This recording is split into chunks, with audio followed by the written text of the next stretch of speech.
Welcome to Mythoria. Tonight, we gently wander into the myth of Medusa and Athena, boring mythology for sleep.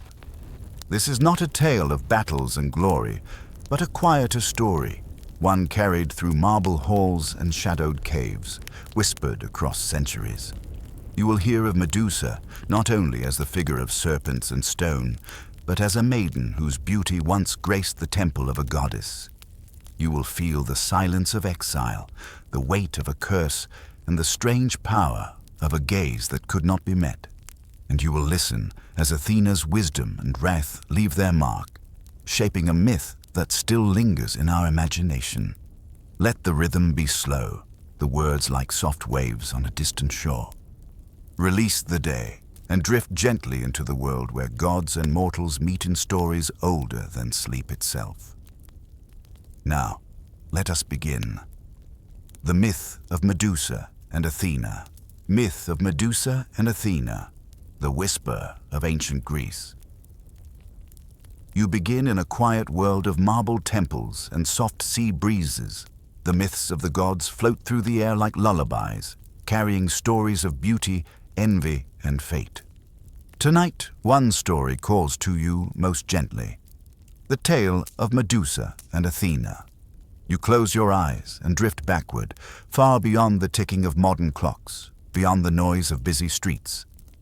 You find yourself in a quieter age, where the night sky is unbroken by city lights and the stars hang above you like watchful lanterns. The air is soft, the sea is close, and the earth itself seems to hum with memory. This is ancient Greece, not the one of textbooks or lectures, but the Greece of whispers, of myths told by firelight, of gods who feel closer than the wind against your cheek. You hear the murmur of waves against the shore, gentle and steady, as though time itself is rocking you toward sleep. In the distance, white columns rise into the air, temples built in honor of beings both loved and feared. Their marble shines pale beneath the moonlight, as though glowing with a light borrowed from the heavens. These temples are not empty structures. They are living symbols, places where humans and gods seem to breathe the same air, where prayers rise like smoke and vanish into the night. Among these sacred places, stories are born. They are not merely entertainment, not distractions to fill the silence of night.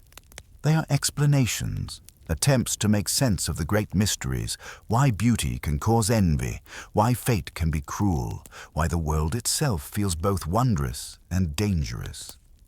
Each myth is a thread, woven into a vast tapestry that reaches beyond generations, a tapestry where every name, every moment, continues to echo. As you settle deeper into this world, you notice how soft everything feels. The myths are not sharp or harsh here. They float gently, like lullabies carried by the breeze. You feel them circling you, pulling you in.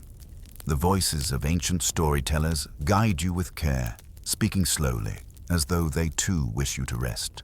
They remind you that these myths are not distant, not locked away in the past. They live in you, in your curiosity, in the questions that linger in your heart. And tonight, one story rises above the rest, calling you closer.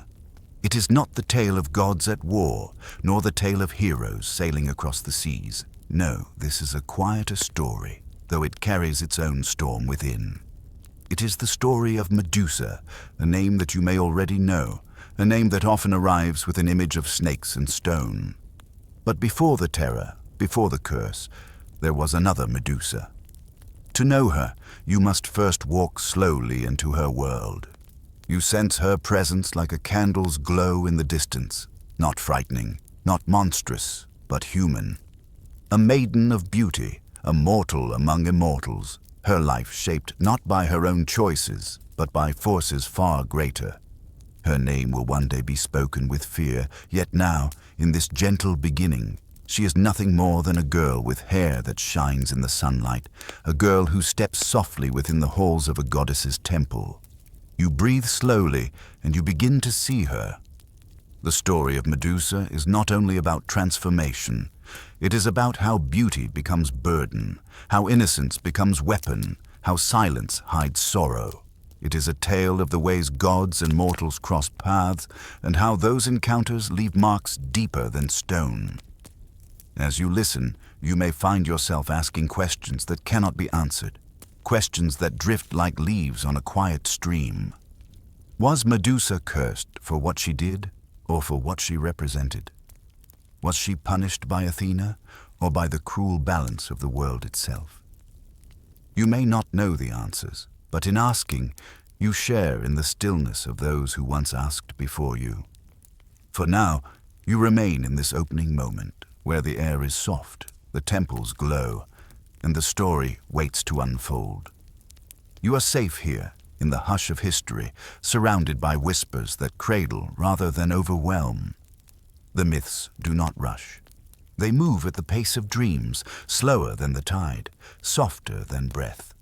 And so you rest, listening as the tale of Medusa and Athena begins its quiet unfolding. Medusa before the curse. Medusa is not yet a monster, but a maiden of striking beauty, with flowing hair and a mortal heart. You picture her walking calmly within Athena's temple, unaware that her name will one day mean fear. Her story begins not with terror, but with innocence. You drift deeper now, carried gently on the rhythm of the story. The air around you softens, and you find yourself walking through a temple, its columns tall and endless, each one echoing with quiet devotion. This is the temple of Athena, goddess of wisdom, strategy, and the calm authority of reason. Here, prayers rise with the smoke of offerings, and the floor is worn smooth by the countless footsteps of those who seek guidance. Within this sacred space, you notice her. Medusa. Not a monster, not a name spoken with trembling lips, but a maiden, fully human, fully alive. Her presence is quiet, yet magnetic, the kind of beauty that feels unforced, as though it belongs to the natural order of things. Her hair flows like streams of polished bronze, catching the light that filters through the high windows. Her eyes hold a softness that makes you pause, not in fear, but in a sense of wonder, as though you are gazing at a reflection of the sea on a still morning. You realize that before the curse, before her story turned heavy, Medusa was celebrated for this very beauty. Ancient poets would tell you that she was mortal, unlike her sisters, the Gorgons, who were born monstrous. And yet, this humanity was what made her different, and perhaps what made her vulnerable. She lived among mortals, but her name rose into the mouths of gods. That is never an easy place to be. Between two worlds, never fully belonging to either. Here, in the temple, her footsteps are reverent. She tends to sacred duties, her hands folding flowers into garlands, her lips whispering prayers that vanish into the stone air. She does not yet know how fragile this moment is, how swiftly innocence can fracture. To her, the temple is sanctuary, a place where she can walk unburdened, shielded by the presence of the goddess she serves. But you, listening now, know more. You know that myths do not often allow beauty to remain untouched.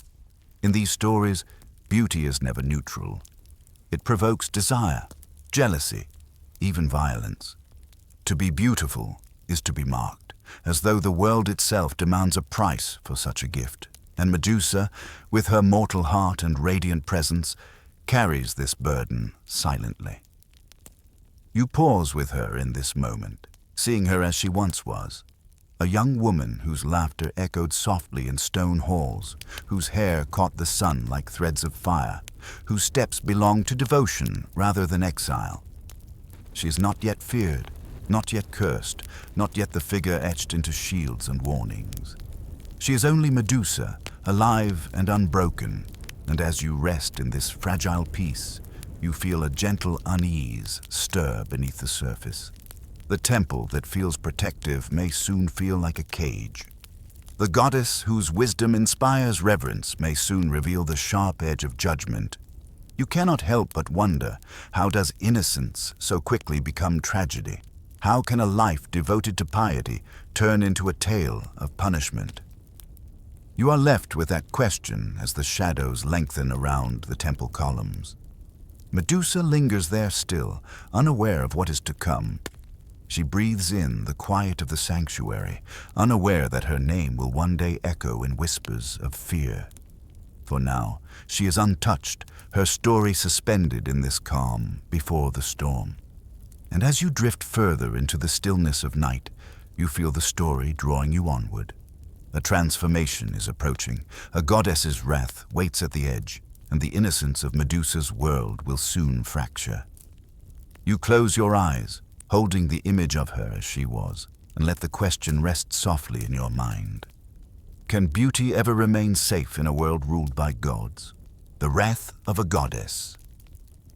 A moment of violation within sacred walls awakens the storm of Athena's anger. The goddess, fierce and watchful, transforms Medusa's flowing locks into serpents, her gaze into stone.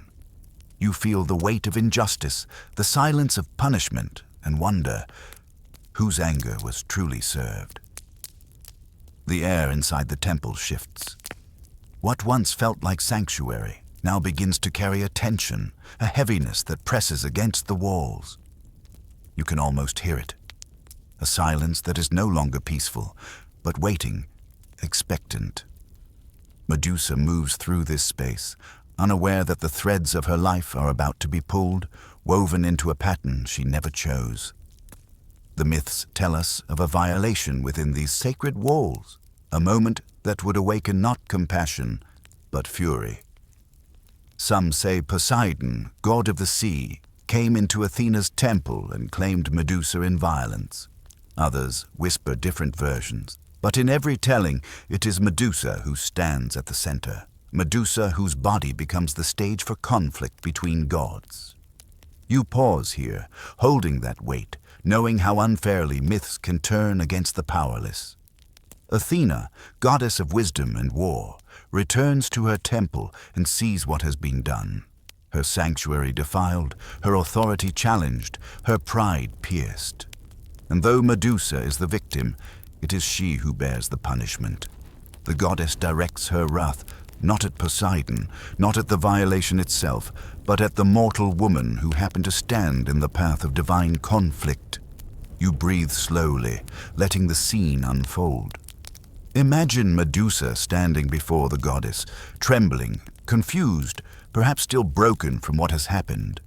And then, in an instant, her beauty is stripped away. Her flowing hair, once like rivers of bronze, writhes and twists into serpents. Her eyes, once soft and gentle, harden into weapons, cursed with a gaze that turns flesh to stone. She cries out, perhaps, but even her voice is swallowed by the enormity of the transformation. The punishment is swift, irreversible, and devastating. In one breath, she is no longer a maiden, no longer someone who can walk among mortals. She becomes the thing whispered about in fear, the creature mothers warn their children of, the figure banished from all sanctuary. And yet, beneath the scales, beneath the serpents, she is still Medusa, the same soul, now trapped in a form that others will only ever dread. You cannot help but wonder, whose anger was truly served? Was this about justice, or was it about pride? Was Athena protecting her temple, or punishing the one too powerless to resist? These are questions that echo softly, lingering like shadows, never fully answered. And in this space between certainty and doubt, you feel the tragedy deepen. The image of Medusa's transformation settles heavily in your mind. You see her staring into a pool of water, watching as her reflection twists into something unrecognizable. Her own gaze frightens her. Her own hair hisses with life not her own. She recoils, but there is no escape. The curse clings to her, a permanent companion. And so she flees, cast out from the sacred halls she once tended.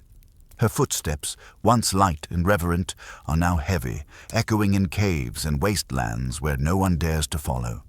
She carries with her not only the curse, but also the silence of injustice. The gods have spoken, and her voice has been erased.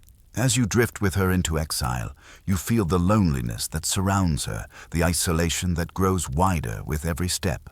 Yet even in her sorrow, there is a strange, haunting power.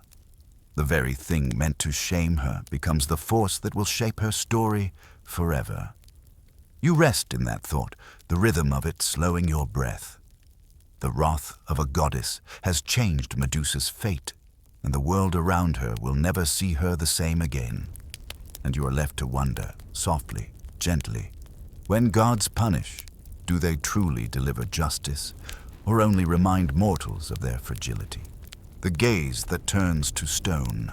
Medusa withdraws into exile, her eyes now a mirror of fear.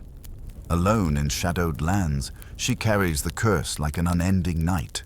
You drift beside her, sensing both power and sorrow, as every step she takes leaves behind statues of silence. The world grows quieter now. You follow Medusa into the shadows, far from the marble columns, far from the sanctuaries where her footsteps once rang in devotion. She retreats into the wilderness, into places where human voices do not carry, into caves where the air is cool and heavy. She does not go there by choice, but because there is no other place left for her. The curse follows her, and with it, a solitude deeper than night. Imagine her standing at the mouth of a cave, the wind brushing her face, the serpents that were once her hair shifting restlessly, alive with their own will. She lifts her gaze toward the horizon, but even the simple act of looking is dangerous now. The eyes that once reflected warmth and innocence have become mirrors of fear. One glance, unshielded, and the living turn rigid, frozen mid-breath, their final expressions etched forever in stone. Statues begin to appear around her dwelling, not sculpted by artists, but formed in the terror of a single moment. Travelers who stumble too close, wanderers who mistake her cave for shelter, warriors who come seeking glory. They all become silent figures, locked in the stillness of eternity. To some it is a grotesque garden. To Medusa, it is a reminder of her loneliness, her separation from the world. Each statue is not a trophy, but another wall built between her and the life she once knew. You feel the weight of her sorrow as you walk with her through this haunted landscape. Her power is immense, but it is not freedom. It is a prison, invisible but unbreakable. She cannot touch another hand, cannot meet another gaze, cannot hear laughter without fearing it will vanish into silence. Even the animals that wander too near stiffen into stone, leaving her more isolated than before. The curse gives her strength, yet it denies her the simplest of human connections. And yet, in this exile, she endures. She learns to live with the hiss of serpents, to carry their restless movement as part of her being. She learns to look at the ground, to turn her eyes away, to protect the world from herself and herself from the world. Her cave becomes her fortress, and though the world calls her a monster, she survives year after year, breathing in the heavy stillness of her own company. You pause here, feeling the rhythm of her existence, the repetition, the quiet, the endless cycle of days and nights that blur into one another. Her story could end here, locked away in obscurity, but myths rarely rest in silence. They demand continuation, demand that her curse collide with the paths of others, and so whispers spread. Tales of a woman with a gaze that turns to stone travel across lands, reaching the ears of kings, of heroes, of those hungry for conquest. The cave that once kept her hidden will soon betray her, drawing others toward her as if by fate. But for now, in this still moment, you remain with her, in her solitude. You listen to the hiss of serpents as a lullaby, strange and steady, carrying you further into calm. You feel the statues around her not as threats, but as companions of silence, frozen reminders of how fragile life can be. And as you rest in this thought, you wonder softly, Is Medusa a monster to be feared, or a mirror of the fear within us all, the fear of being seen too clearly, of being turned into something we cannot escape? The question lingers, gentle and unresolved, as the night deepens around you. The hero and the mirror, Perseus, enters her story, shield polished to glass, sword lifted in trembling hands. He dares not meet her gaze, but instead watches her reflection, approaching like a dream slowly breaking. You wonder, was it courage, or was it survival taught by fear? The story shifts once more, and now another figure steps quietly into its rhythm. His name is Perseus. You picture him as young, determined, yet still uncertain in the silence of his own breath. He is not like the gods who punish from above, nor like the wanderers who stumble unknowingly into Medusa's shadow. He comes with a purpose, carrying the weight of a mission pressed upon him by others. Perseus is sent to slay Medusa. It is not his choice alone. It is a task laid upon him, a trial that will mark his worth. Kings demand it, fate demands it, and he cannot refuse. But how do you face someone whose gaze alone ends life? How do you step into the cave of a woman whose very presence is both shield and curse? These questions follow him as he journeys, whispering in his mind like restless winds. The gods, as they so often do, intervene. They do not let Perseus face the task unarmed. Athena gives him a polished shield, bright as a mirror, smooth enough to reflect without distortion. Hermes offers a curved blade, sharp and ready. Winged sandals carry him swiftly, and a helm of invisibility hides him from sight. Perseus is armed not with brute strength, but with cleverness, with tools that transform fear into strategy.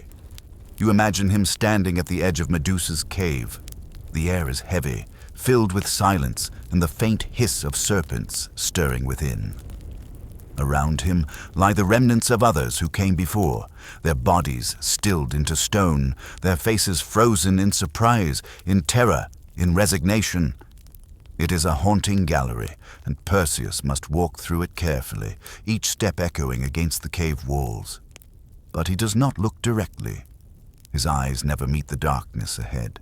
Instead, he lowers his gaze to the shield, watching its surface, guiding himself not by the reality before him, but by its reflection.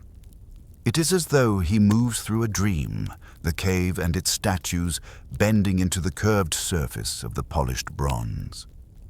In that dreamlike mirror, Medusa waits. She does not know he has come, at least not at first. Perhaps she sleeps. Perhaps she rests in her solitude, serpents coiled gently around her like a crown of restless thought. She is not hunting him, not seeking blood, yet fate has written her into this encounter, and Perseus approaches, step by careful step. You pause here, feeling the tension of that moment. Perseus lifts the blade, his eyes fixed only on the shield, his breath slow but trembling. He is both courageous and afraid, both human and myth, balanced between survival and destiny. And Medusa, cursed, exiled, misunderstood, becomes once more the object of another's story, not her own. In a single motion, swift as the flash of lightning across the sea, Perseus strikes. The blade severs what the curse had reshaped, and silence falls heavier than before.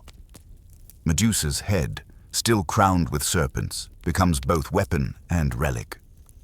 Perseus lifts it carefully, never meeting its gaze, carrying it as both burden and proof. The cave grows even quieter. The statues remain, untouched, their stone faces the only witnesses. Medusa, once alive in exile, is gone. Yet her presence lingers, powerful even in death. The reflection that saved Perseus will become part of her story forever. The mirror, the careful avoidance of her gaze, the reminder that sometimes survival is not in direct confrontation, but in learning to see differently. As you rest in this moment, you wonder softly, was it courage that guided Perseus, or only necessity? Was Medusa truly conquered, or was she simply claimed by another tale not of her choosing? The questions settle like dust, slow and quiet, leaving you to drift deeper into thought. Echoes beyond the myth. Medusa's severed head does not vanish but lingers in history, even upon Athena's shield. Her face becomes both weapon and warning, beauty and terror entwined. As you rest, you reflect softly. Is Medusa a monster or a mirror of human fear? The cave is silent now. Perseus has gone, carrying with him the head of Medusa, its serpent still alive, still writhing as though the curse refuses to die. Her body remains in the shadows, yet her presence does not vanish. In myth, death is never an end. It is a transformation, another doorway into meaning. And so Medusa's story continues, carried forward not only in fear, but in power. Perseus travels with his prize, using the head as a weapon against those who stand in his way.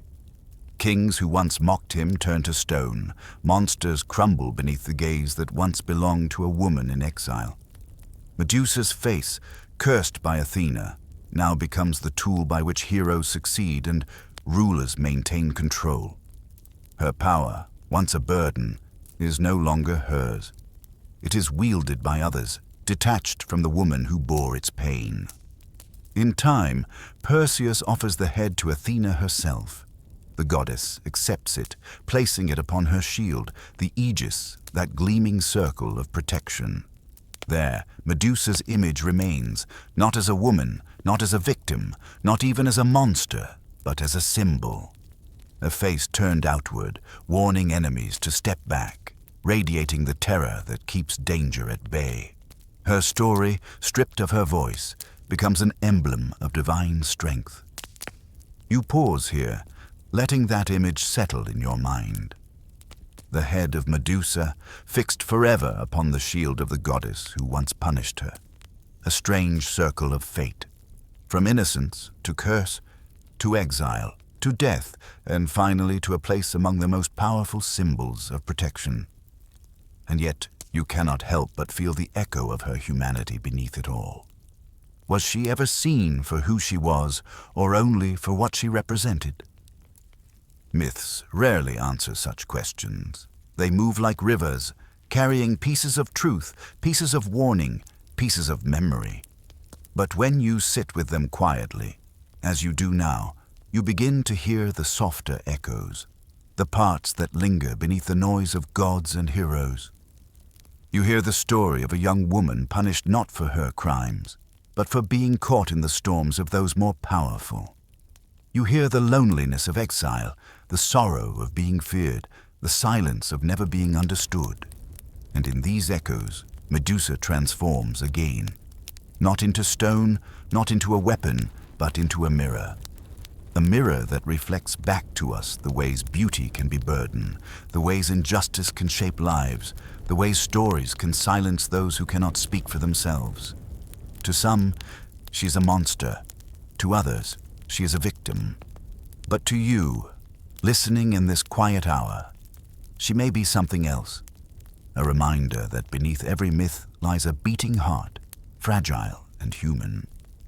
As you drift deeper, you hold this thought gently. The myths of Greece are endless. Gods battling for power, heroes sailing into storms, creatures lurking in the edges of the world. But among them all, Medusa's tale whispers differently. It does not roar with triumph, it does not shine with glory. It hums with sorrow, with endurance, with questions left unanswered. You close your eyes and let the story fade, its rhythm soft and slow. The sea still murmurs, the temples still gleam in moonlight, and the whispers of ancient storytellers still circle the night air. But you, resting now, know that Medusa's story does not end in fear. It ends in reflection, in the quiet space where you ask yourself, who are the true monsters of myth, those cursed by the gods, or those who curse without mercy? The question drifts like a lullaby, unanswered, eternal, carrying you gently towards sleep, a quiet rest after the story. And so the tale drifts into silence. The voices of gods fade, the clash of heroes softens, and you are left with only the gentle rhythm of breath and memory. Medusa's journey has carried you through temples and caves, through exile and mirrors, through wrath and reflection. Now, as the story settles, you find yourself in the stillness it leaves behind. The myths of old were never only about heroes or monsters. They were about the fragile places where human lives touch the divine, about the ways power and vulnerability weave together, about the echoes that remain long after voices are gone. Medusa's name may be remembered in fair, her image carved into shields and warnings, but beneath it all rests something quieter. The memory of a woman who once walked gently among sacred halls, whose story became something larger than herself. As you breathe in this moment, let the weight of her tale dissolve. Let it fall away like dust carried by a soft breeze. You do not need to hold the sorrow, nor the questions, nor the shadows of injustice. You only need to rest in the rhythm of the story, to let it cradle you as gently as the sea cradles the shore. The night is quiet now. The stars above shine steady, timeless, unchanged by the passing of myths. And you, resting here, carry nothing but calm. Sleep takes its place beside you, soft and unhurried as the echoes of Medusa fade into dream. You have wandered through the myth of Medusa and Athena, hearing how beauty became burden, how a curse grew heavier than stone, and how even in death Medusa's presence lived on as both fear and protection. Her story, though ancient, rests quietly within us still, a reminder of power, sorrow, and the fragile line between human and divine. As the echoes fade, allow the weight of the myth to dissolve into calm. The gods step back into silence, the marble temples grow still beneath the stars, and the sea returns to its gentle rhythm. All that remains is quiet and the comfort of rest. Close your eyes now and carry only the softness of the story with you. Let the night hold you, steady and unhurried, as sleep draws near. This has been Mythoria. Rest well, dream deeply, and let the whispers of myth guide you gently into slumber.